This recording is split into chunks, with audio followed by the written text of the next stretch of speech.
ഇനിയും ഒരു ദുരന്തം ഇവിടെ ഉണ്ടാകരുത്. അത്തരത്തിലൊരു വലിയ പ്രാർത്ഥനയാണ് ബിനുചേട്ടനുള്ളത്.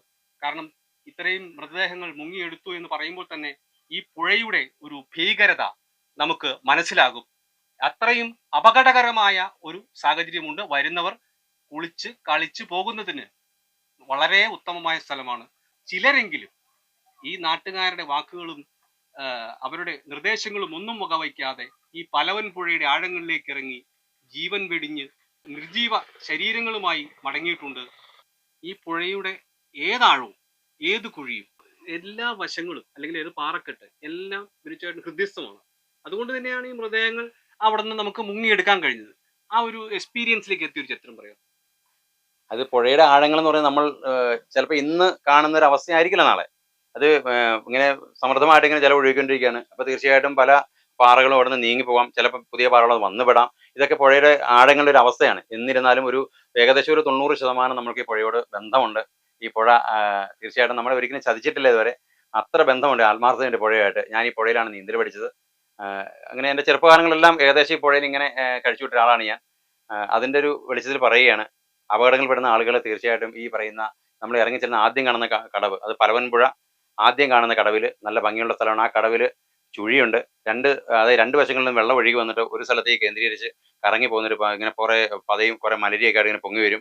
അതിലാണ് ആൾക്കാർ അകപ്പെടാറുള്ളത്. അതിൻ്റെ നേരെ അടിവശത്ത്, അതായത് ഒരു 30-35 അടി താഴ്ചയിൽ ഒരു വലിയ പാറയും അതിനകത്തൊരു ചെറിയ ഒരു അള്ളൊക്കെ ഉണ്ട്. ഇതിനകത്താണ് മൃതശരീരങ്ങൾ കയറിയിരിക്കാറുള്ളത്. അപ്പം വെള്ളത്തിന്റെ ഫ്ലോ അനുസരിച്ച് കൂടുന്നതും കുറഞ്ഞതനുസരിച്ച് ഇരിക്കുന്ന ബോഡി പുറത്തേക്ക് വരാം. വന്നു വെച്ചാൽ അത് ഒഴുകി ഒരു 10-500 മീറ്റർ അകലേക്ക് പോകാം. അപ്പം 500 മീറ്റർ ദൂരെ സ്ഥലത്ത് നിന്ന് ഞാൻ ഈ ബോഡി പൊക്കിയ ഒരു ചരിത്രങ്ങളൊക്കെ ഉണ്ട് ഇവിടെ. അത് ഞാൻ ചരിത്രം പറഞ്ഞ് നിങ്ങളെ മുഷിപ്പിക്കുകയല്ല, ഇത് ആശങ്ക കൊണ്ട് പറയുന്നതാണ്.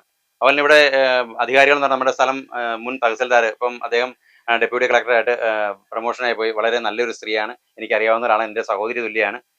അവരുടെ ഒരു മോട്ടിവേഷനും അവരുടെ ഒരു എന്താ ഒരു ഹെൽപ്പും ഒക്കെ എനിക്കിപ്പോഴും ഉണ്ട്. എപ്പോൾ വിളിച്ചാലും ഫോൺ എടുക്കുന്ന ഒരു മര്യാദയുള്ളൊരു വളരെ എനിക്ക് വേണ്ടപ്പെട്ട ഒരാളാണത്. അവരെ എങ്ങനെ സംബോധന ചെയ്യുമെന്ന് എനിക്കറിയില്ല. അത്രമാത്രം ആത്മാർത്ഥതയാണ് നമ്മളുടെ അദ്ദേഹത്തിൻ്റെ പേര് റേച്ചൽ എന്നാണ്.